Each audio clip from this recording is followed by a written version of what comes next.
शीर्षक रेगिस्तान का इम्तिहान और संकेतों की भाषा। पिछले भाग का संक्षिप्त रिकैप। पिछले भाग में आपने देखा सैंटियागो ने धोखाधड़ी और तंगी से उबरकर कांच की दुकान को फिर से खड़ा किया। पैसे और आराम का मौका होते हुए भी उसने अपने असली खजाने की ओर बढ़ने का फैसला किया। मिस्र के पिरामिड। अब उसकी असली यात्रा शुरू होती है अनंत रेगिस्तान में। रेगिस्तान का विशाल सन्नाटा सैंटियागो अब रेगिस्तान पार करने वाले एक बड़े कैरावान में शामिल हो चुका था। सैकड़ों लोग, ऊंट और एक अंतहीन रेत का समुद्र। रेगिस्तान में एक ही गलती मौत की वजह बन सकती थी। यहां न कोई रास्ता था, न ही कोई नक्शा। सैंटियागो ने देखा कि रेगिस्तान की अपनी एक भाषा होती है। हवा का रुख, रेत के टीलों का बदलना और रात में तारों की चमक, ये सब संकेत, ओमेन्स थे। रेगिस्तान सिखाता है कि जब आप प्रकृति के करीब होते हैं तो पूरी दुनिया आपसे बात करने लगती है। एक नया साथी। अंग्रेज द इंग्लिशमैन कारवां में सैंटियागो की मुलाकात एक विद्वान अंग्रेज से होती है। वह अंग्रेज सालों से किताबों में कीमियागर, एल्केमिस्ट की तलाश कर रहा था। एक ऐसा इंसान जो किसी भी धातु को सोने में बदल सकता था। अंग्रेज के पास ज्ञान था, ढेर सारी किताबें थीं, लेकिन सैंटियागो के पास अनुभव था, देखने और महसूस करने की कला। दोनों अलग थे, लेकिन दोनों का मकसद एक ही था, अपनी नियति, पर्सनल लेजेंड को पाना। अंग्रेज ने सैंटियागो को बताया, दुनिया में सब कुछ एक ही शक्ति से जुड़ा हुआ है। इसे सोल ऑफ द वर्ल्ड, दुनिया की आत्मा कहते हैं। युद्ध का साया जैसे जैसे कारवां आगे बढ़ रहा था, रेगिस्तान में तनाव फैलने लगा। रेगिस्तानी कबीलों, ट्राइब्स के बीच युद्ध छिड़ चुका था। डर हवा में तैर रहा था। हर रात ये डर बना रहता था कि कहीं कबीले कारवां पर हमला न कर दें। लेकिन कारवां का लीडर शांत था। उसने सैंटियागो से कहा, मैं आज में जीता हूं। अगर युद्ध होगा तो वह आज होगा। जब तक मैं जिंदा हूं, मैं सिर्फ इस पल को जीता हूं। सैंटियागो ने यहां जीवन का सबसे बड़ा सबक सीखा। चिंता भविष्य की होती है, लेकिन जिंदगी हमेशा वर्तमान, प्रेजेंट में जी जाती है।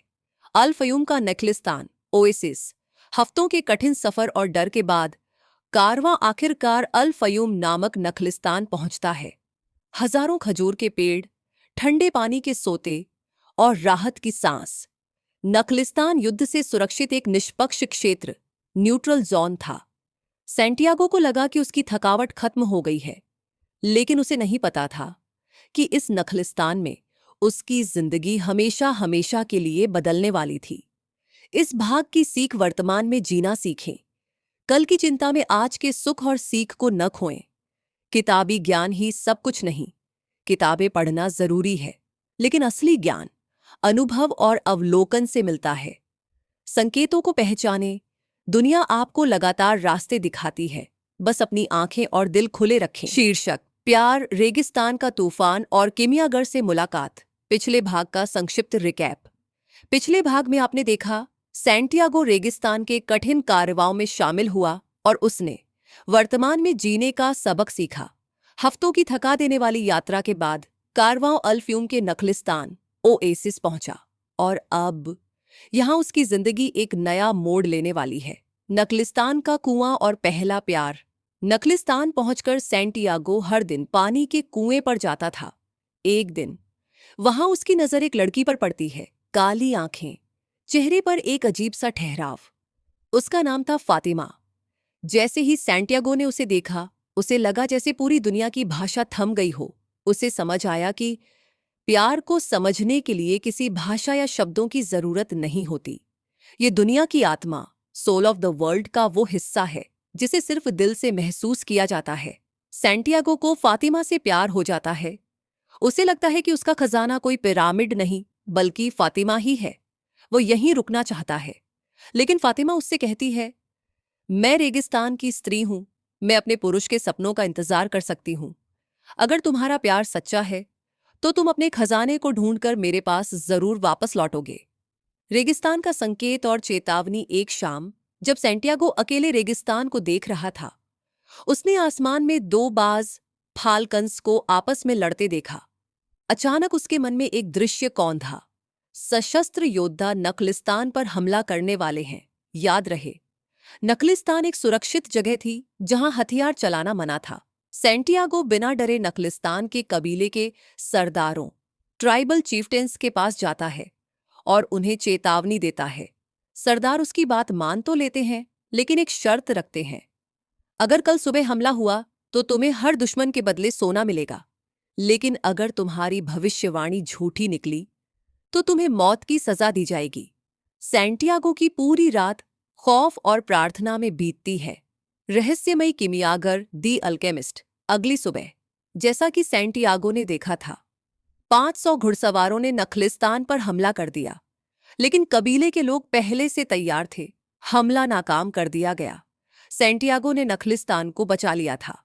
उसी शाम काले कपड़ों में ढका एक घोड़े पर सवार रहस्यमयी इंसान सैंटियागो के सामने आकर रुकता है। उसके हाथ में तलवार थी। वह कोई और नहीं, अल्केमिस्ट, किमियागर था। अल्केमिस्ट उसकी आंखों में देखता है और कहता है, तुमने संकेतों को पढ़ा, तुमने हिम्मत दिखाई। अब वक्त आ गया है कि तुम अपनी यात्रा का आखिरी पड़ाव पूरा करो। सबसे कठिन फैसला। सैंटियागो असमंजस में था। उसके पास अब पैसा था, सम्मान था और फातिमा का प्यार था। वह सब कुछ छोड़कर आगे क्यों जाए? तब किमियागर उसे जीवन की सबसे बड़ी कड़वी सच्चाई बताता है।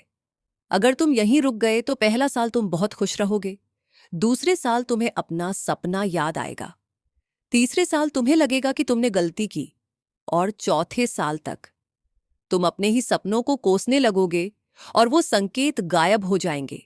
सैंटियागो समझ जाता है। वह फातिमा को अलविदा कहता है और किमियागर के साथ मिस्र के पिरामिडों की ओर रेगिस्तान की गहराइयों में निकल पड़ता है। इस भाग की सीख सच्चा प्यार कभी आपके सपनों के रास्ते में रुकावट नहीं बनता। जो आपसे सच्चा प्यार करता है वह आपको अपने सपनों को पूरा करते देखना चाहता है। संकेतों पर भरोसा रखें।